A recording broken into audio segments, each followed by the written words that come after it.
Good evening, and thanks so much for joining us. Peter Quinlan, our meteorologist, joining us for our top story tonight. We are having winter whiteout conditions, Peter, all around the region. Can you tell us a bit more about it?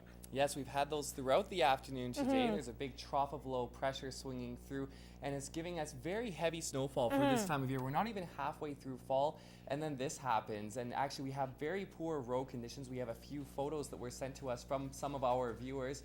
As you can see here, road conditions are quite slick. There is a layer of ice, and oftentimes that is covered with a layer of snow. So we have a lot of traffic sliding around. So if you're planning to head out this evening, you may want to reconsider that or use extra caution on the roadways. It's scary out there. It is quite scary, and you can see it's whiteout conditions with that wind gusting at times up to 60 kilometers per hour. So it's quite a cool wind.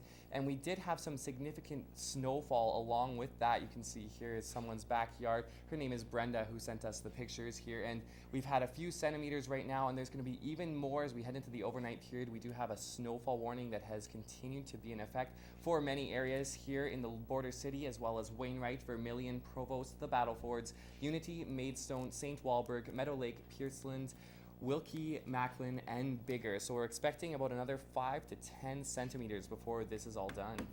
And when is this expected to all let up, Peter?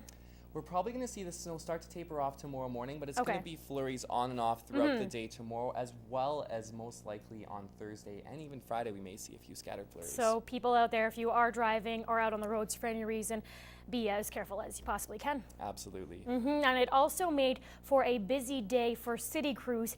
They had their hands full throughout the city today. They were dispatched early this morning, but street sanding didn't seem to help with the icy conditions. It's difficult because we're sanding on Highway 16, and by the time you get from one end of town to the other, you're basically right back at it, because areas that we've just salted and sanded are iced up again, and that's just kind of the nature of this snowfall event. The city does have a snow removal policy with an annual $1.6 million budget.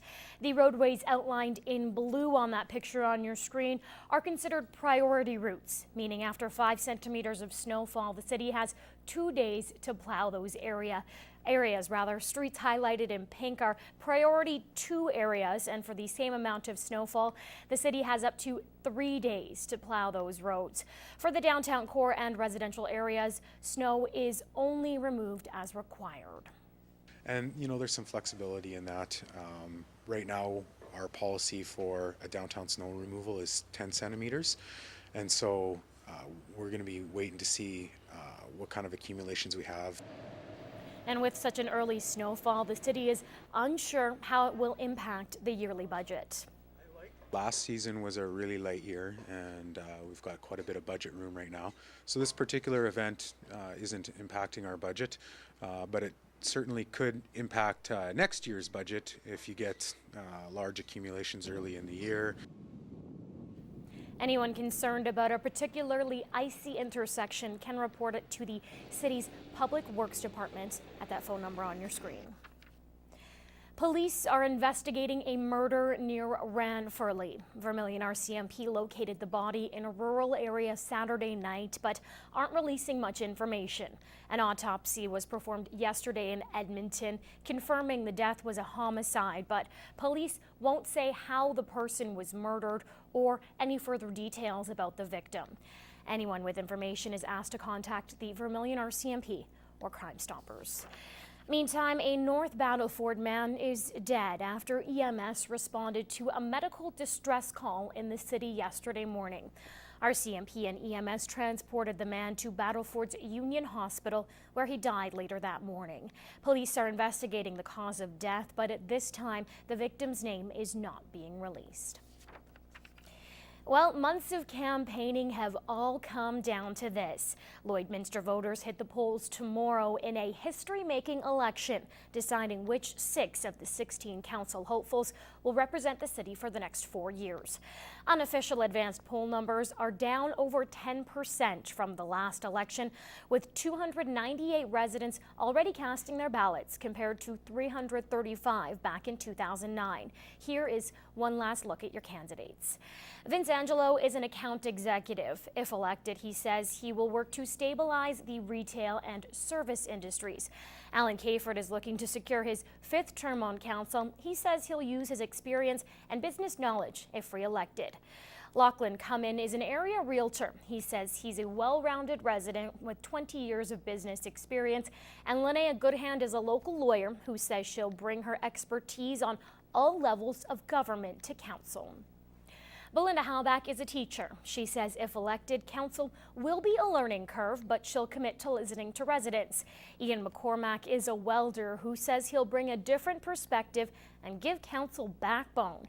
Victoria McLean works at Synergy Credit Union. If elected, she says she'll advocate for youth, families, and seniors and lobby for better health care in the border city. And Chris McQuid works for Husky. He says he'll be a voice for young families and touts leadership, accountability, and transparency. Amid Ramanian is a businessman who was born in Iran but raised his family right here in Lloydminster. He says he'll bring his business experience to the table. Kevin Ramsey is a longtime Ulmer Chevrolet employee. He says he lives by the motto of honesty and integrity. Cheryl Ross has served time on the public school board and says she'll represent all walks of life. And Larry Sauer has served 1 term on council and says he'll continue to vie for important border city issues like excellent health care and education. Rob Saunders is also seeking re-election. He's a businessman who's lived in Lloydminster for 50 years, served 3 terms on council, and is very involved in the community.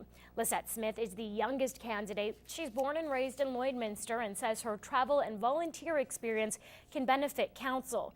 Erwin Warkentine works at Border City Aviation. He says he has sound decision making and will bring critical thinking to council. And Jason Whiting is an oil field corporate salesman born and raised in Lloyd, who says he has a lot to learn but is eager to get his feet wet in municipal politics.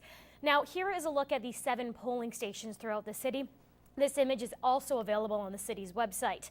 If you live in Area 1, you will cast your ballot at Queen Elizabeth School on 51st Street. Area 2 residents will vote at École Saint-Thomas on 44th Street.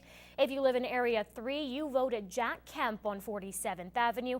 For those in Area 4, you cast your ballot at Holy Rosary on 39th Street. Area 5 voters go to the Bar Colony School on 52nd Avenue. And if you live in Area 6 or Area 7, you cast your ballot at the Service Sports Center. Polls are open from 9 a.m. to 8 p.m. tomorrow. And remember to bring government-issued photo ID with you with your address on it. You must have it to be eligible to vote.